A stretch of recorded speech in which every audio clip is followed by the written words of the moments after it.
Stadion Utama Gelora Bung Karno sudah siap menyambut pertandingan Timnas Indonesia menjamu Timnas Jepang. Hari ini 12 hari dari sekarang, tanggal 15 November nanti, Stadion Utama Gelora Bung Karno dipastikan akan bergemuruh dahsyat. Para pencinta sepak bola Indonesia akan menyambut pertandingan Indonesia hadapi Jepang. Kalau dalam sejarahnya Indonesia pernah memenangkan pertandingan menghadapi Jepang, tapi itu di zaman bahula sekitar tahun 1964.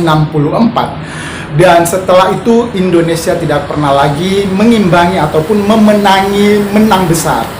Ketika tahun 81 juga memenangkan pertandingan, tapi di zaman itu ya sepak bola belum semodern sekarang ini.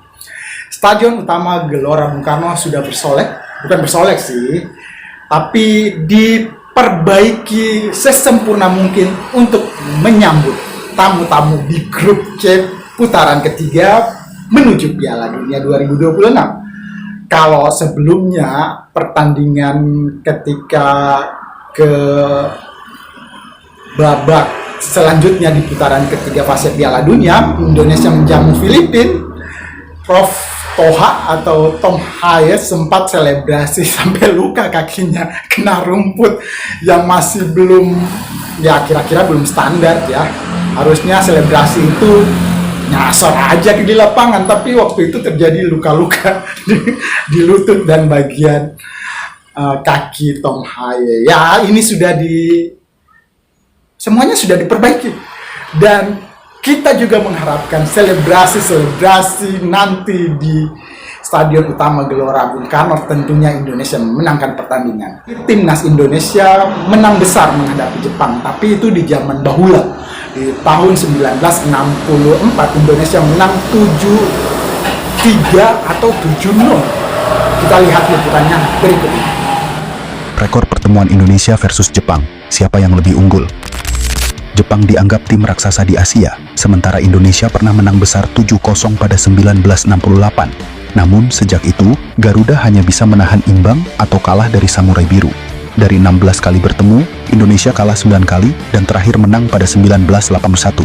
Apakah sejarah akan berubah pada 15 November 2024 di kualifikasi Piala Dunia?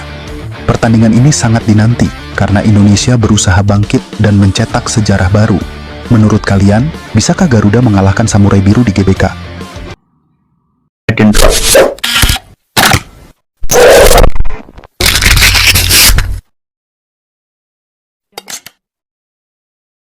Hari ini sekitar 24.000 seat atau sekitar 24.000 tiket ludes terjual.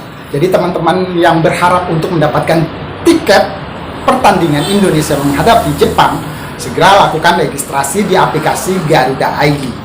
Dan bila beruntung masih mendapatkan merchandise serta potongan harga tentunya, segera lakukan registrasi. Dan ya karena sudah 24.000 ludes terjual, kemungkinannya fans pencinta sepak bola Jepang meminta lebih dari 3.000 tiket. Sementara itu Sintayong meminta warga Korea juga ikut ambil bagian mendukung timnas Indonesia dan meminta jatah tiket sekitar 3.000 tiket.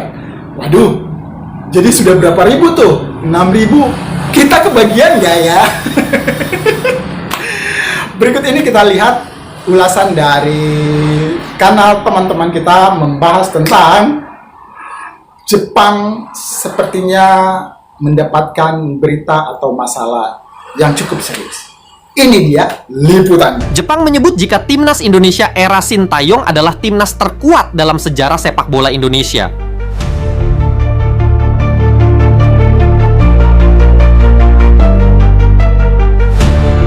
Media Jepang ikut menyoroti performa timnas Indonesia yang akan menjadi lawan Samurai Biru selanjutnya di putaran ketiga kualifikasi Piala Dunia 2026. Jepang adalah tim terkuat di grup C yang saat ini menjadi pemuncak klasemen, sementara dengan raihan 10 poin, skuad asuhan Hajime Moriyasu ini belum mengalami kekalahan. Jepang akan bertandang ke markas timnas Indonesia pada hari Jumat 15 November 2024. Meski diunggulkan, media Jepang mengingatkan bahwa tim asuhan Hajime Moriyasu tetap perlu berhati-hati terhadap kekuatan skuad Garuda di bawah pelatih Shin Taeyong. Pasalnya, timnas Indonesia sejauh ini mampu menahan tim-tim kuat lainnya seperti Australia dan Arab Saudi. Ini menunjukkan perkembangan yang cukup solid, khususnya di tengah persaingan grup yang sangat kompetitif. Keberhasilan ini mengisyaratkan timnas Indonesia sebagai tim yang tidak mudah dikalahkan, sebuah kualitas yang jarang terlihat di kancah Asia dari skuad Garuda sebelumnya.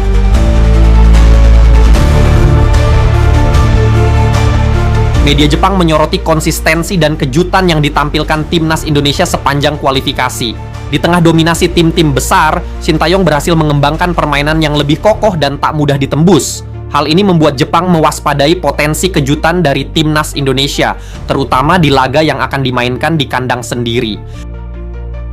Media Jepang Soccer Hihyo menyoroti bahwa meskipun Indonesia berada di peringkat 130 FIFA dan dianggap sebagai kandidat terbawah di grup C, namun timnas Indonesia selalu menunjukkan perkembangan dan daya juang yang tak terduga. Di bawah asuhan Shin Taeyong, Indonesia mengalami lonjakan peringkat yang signifikan dari posisi 175 menjadi 130 dalam waktu yang terbilang singkat. Ini menjadi bukti nyata kemajuan pesat yang dialami skuad Garuda.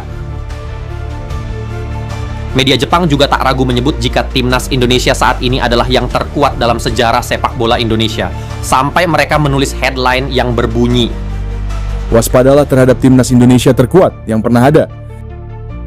Peningkatan signifikan dalam performa Garuda tidak lepas dari peran pemain keturunan yang dinaturalisasi, yang menambah kualitas dan kedalaman tim. Pemain-pemain naturalisasi ini membawa teknik, pengalaman, dan gaya permainan yang lebih beragam, yang membantu timnas Indonesia tampil lebih kompetitif dan taktis di kualifikasi. Perubahan ini menjadi nilai lebih yang menambah kejutan bagi lawan-lawan Indonesia. Kombinasi bakat lokal dan pemain keturunan menghasilkan dinamika baru di lapangan, membuat Indonesia semakin kuat dan siap bersaing di kancah internasional. Pertandingan timnas Indonesia versus Jepang akan berlangsung di Stadion Utama Gelora Bung Karno yang akan ditayangkan oleh RCTI. Rencananya pertandingan tersebut akan ditonton langsung oleh Presiden terpilih Prabowo Subianto. Semoga timnas Indonesia bisa tampil maksimal dan meraih hasil yang baik dalam pertandingan melawan Jepang. Dengan dukungan dari ribuan supporter di GBK dan kehadiran Presiden terpilih Prabowo, semoga semangat dan kepercayaan diri pemain meningkat. Pertandingan ini tentu akan menjadi ajang pembuktian besar bagi timnas untuk tetap menjaga asa meraih tiket Piala Dunia.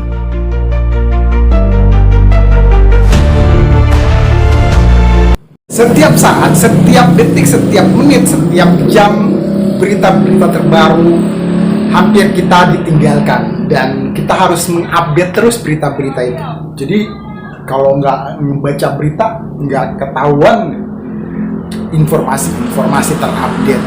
Dan update terbaru, ternyata pemain muda Barcelona atau pemain muda timnas Spanyol, kenal Yamal, masih keturunan Indonesia, dan dia berbangga, berbesar hati, berharap bisa bermain mengenakan seragam timnas Indonesia.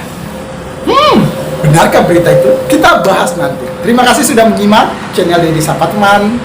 Semoga informasi ini bermanfaat untuk kita semua pencinta sepak bola Indonesia. Terima kasih. Assalamualaikum warahmatullahi wabarakatuh.